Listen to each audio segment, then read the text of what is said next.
tirei a tarde para buscar o Senhor tocante à leitura da palavra, e Ele me levou para o livro de Hebreus, onde o apóstolo Paulo escreveu para quem? Para os hebreus.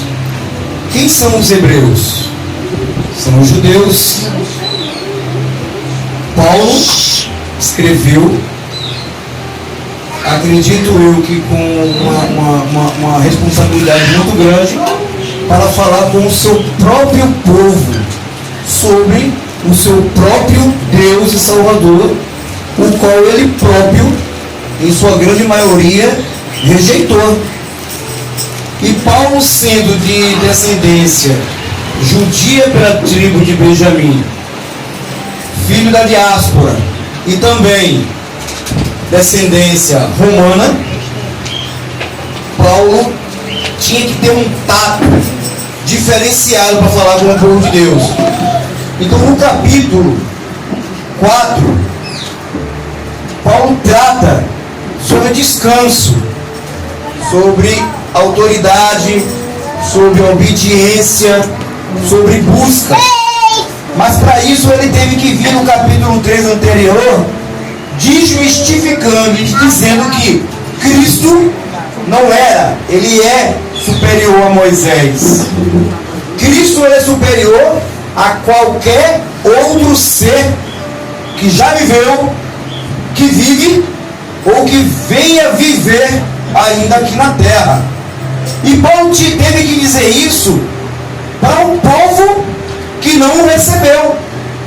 O povo que veio, como ele vem aqui no capítulo inteiro, até chegar no versículo 12, onde eu vou falar com os irmãos, Paulo vem falando sobre a autoridade e sobre o relacionamento de Deus para o povo através de Moisés, através de Davi, através de Josué. Somente autoridades e personagens e servos pró e pré-eminentes da palavra de Deus.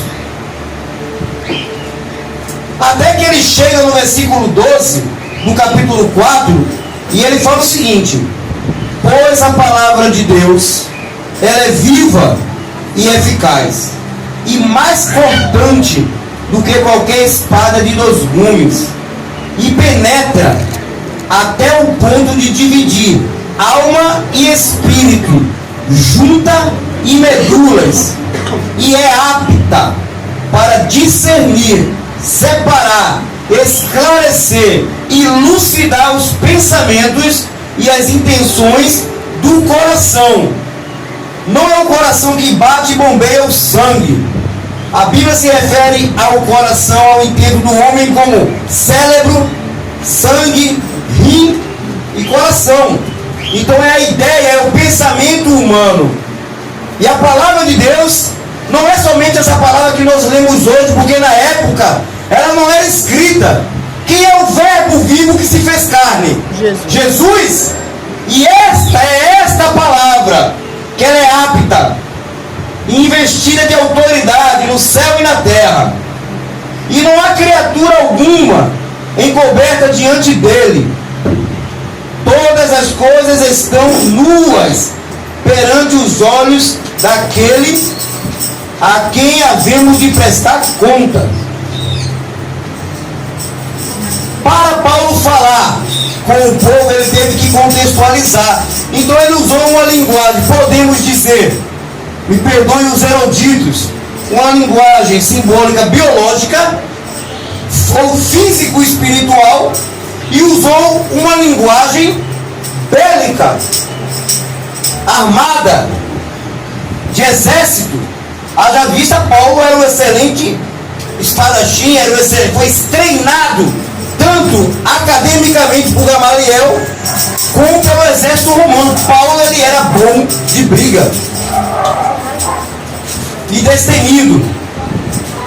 Então, quando Paulo ele fala aqui sobre uma espada mais penetrante e cortante de 2 gumes, naquela época o exército romano ele usava a gladius, que era uma espada com mais ou menos de um tamanho de um facão de 60 centímetros, com a extremidade pontiaguda, porque ela furava, mas tinha gumes dos 2 lados, ela cortava de ambos os lados, estilo um punhal. Como também eles usavam a espada, que era aquela espada mais comprida, onde somente o cabo dela tinha 10 a 20, 15 centímetros.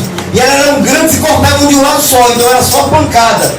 Só que para usar essa espada, espata, geralmente era infantaria e cavalaria. Então, dentro desse contexto histórico, teria que haver uma certa distância para do cavalo serem alcançados e na infantaria a distância com os escudos para se defender.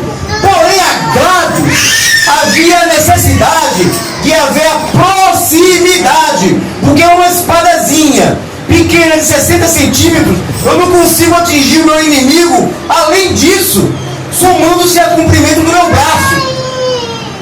Isso me mostra que para que Deus, para que Jesus, Ele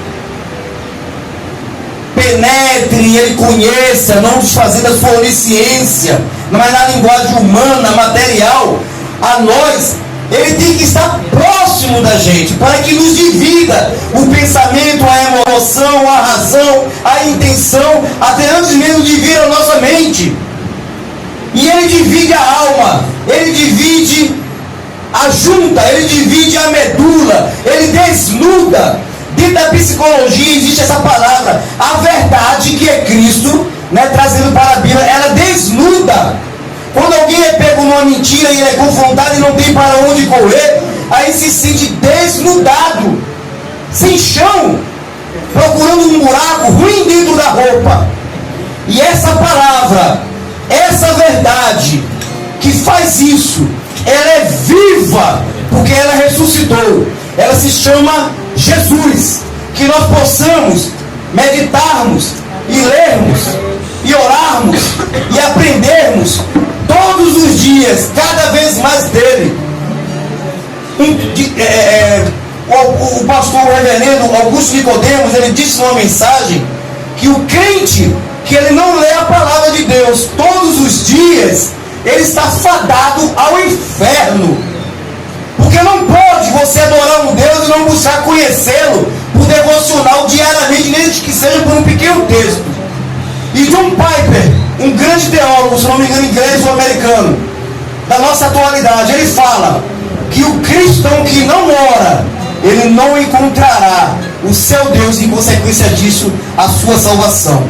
Que nós possamos permitirmos, através da leitura espontânea dessa palavra, que sejamos cortados, divididos por essa espada que se chama Jesus. Que Ele possa realmente habitar, cortando-nos, dilacerando-nos cada dia mais, para que nós nos diminuamos e sejamos quebrantados diante dEle, em termos de conhecimento e relacionamento, em nome de Jesus. Eu agradeço a oportunidade.